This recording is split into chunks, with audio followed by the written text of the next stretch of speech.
ఇక్కడ అన్ని యానిమల్స్ ఉన్నాయి కదా, ఫ్లవర్స్ ఉన్నాయి. ఇది ఒక అడవి అన్నమాట. ఇక్కడ ఏమేమి యానిమల్స్ ఉన్నాయి చెప్పురా. ఇదేంటిది? ఇదేంటి? ఆవు. మరి ఇదేంటి? ర్యాబిట్. గట్టిగా చెప్పాలి. ఇదేంటి? జింక. అలాగే ఫ్లవర్స్ ఉన్నాయా? మరి ఇదేంటి? ఇది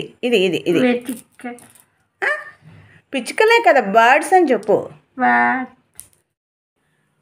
ఈ పాప ఏ డ్రెస్ వేసుకుంది? ఈ కలర్ ఏంటి చెప్పు.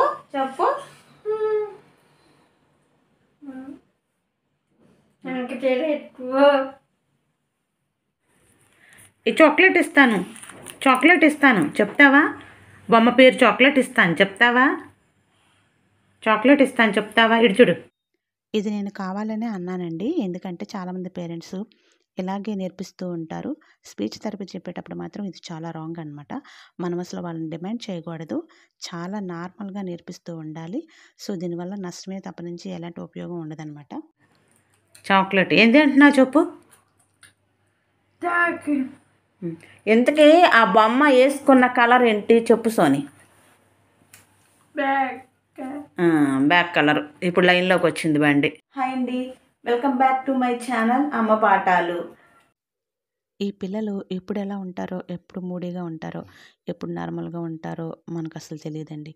అప్పటి వరకు యానిమల్స్ పేర్లు చెప్పిందా, వెంటనే బొమ్మకున్న డ్రెస్ కలర్ పేరు అడిగితే నేను చెప్పను పో అంది.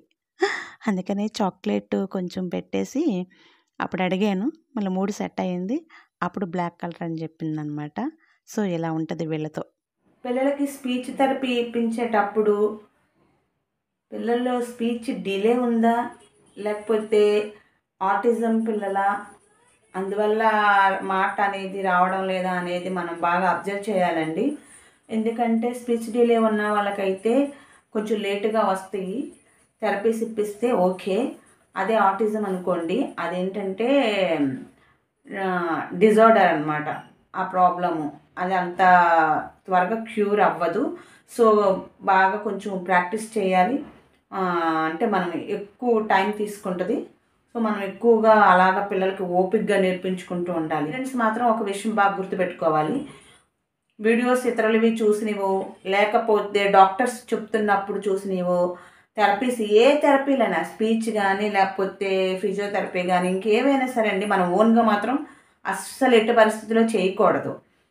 ముందు డాక్టర్స్ చేత చేయించి అప్పుడు పేరెంట్స్ చేసే థెరపీస్ కొన్ని ఉంటాయండి. పేరెంట్స్ థెరపీస్ అనమాట. అవి డాక్టర్స్ చేసేవి కొన్ని ఉంటాయి. అవి డాక్టర్స్ చేసే థెరపీస్ పేరెంట్స్ ఎప్పటికీ చేయలేరు.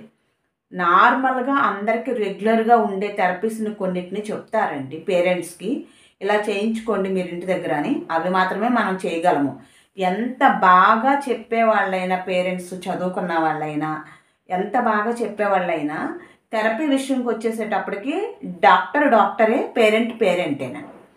అందుకని మనం సర్టిఫైడ్ డాక్టర్ చేత ముందు మనం థెరపీస్ ఇప్పించుకోవాలి. అట్లీస్ట్ కనీసం ఒక 2 నెలలు 3 నెలలు అయినా మనం థెరపీస్ ఇప్పించుకుంటే ఆ తర్వాత పేరెంట్స్ ఇంటి దగ్గర చేసే థెరపీస్ని వాళ్ళు చెప్తారు. అవి మనం ప్రాక్టీస్ చేయించాలి. అంతేగాని మనం ఓన్గా ఎక్కడో చూసినవి కానీ ఎవరో చెప్పినవి కానీ అస్సలు సొంతంగా మాత్రం చేయకూడదు. అది దానివల్ల మీకు టైం లాస్ అవుద్ది. దానివల్ల ఎలాంటి ప్రయోజనం, ఉపయోగం కూడా అసలు ఉండదు. ఇప్పుడు డాక్టరే కదా, ఇన్స్టాలో కానీ యూట్యూబ్లో కానీ ఎవరైనా ఫేమస్ డాక్టర్స్ ఇప్పుడు ఆటిజం అంటే చాలామంది పేరెంట్స్ చెప్తున్నారు. అలాగే డాక్టర్స్ కూడా బోల్డన్ని వీడియోస్ చెప్తున్నారు అవేర్నెస్ కలిగించడం కోసం. అవన్నీ పట్టుకుని మనం చూసేసి మనం ఓన్గా ఇంట్లోనే చేసేసుకోవచ్చు కదా అంటే మాత్రం చాలా రాంగ్, పొరపాటు అనమాట. ఇంకా అసలు ఎలాంటి ఎట్టి పరిస్థితుల్లో కూడా చేయకూడదు. ఇవేంటంటే పేరెంట్స్ చేసేవి వాళ్ళ ఎక్స్పీరియన్స్ అనమాట. చెప్పేవన్నీ కూడా పలానా డాక్టర్ దగ్గర మేము చేయించుకున్నాము కాబట్టి మాకు ఎలాంటి రిజల్ట్ వచ్చింది, మీరు కూడా ఇలాగా చేస్తూ ఉండండి, సో ఉండొచ్చు మంచి ఫలితం అనేది చెప్పడం. అందరి పిల్లలు ఒక రకంగా ఉండరు. ఇది ఫస్ట్ ముందు గుర్తుపెట్టుకోవాలి. అందరికీ కూడా ఒకే రకమైన ట్రీట్మెంట్ ఉండదు.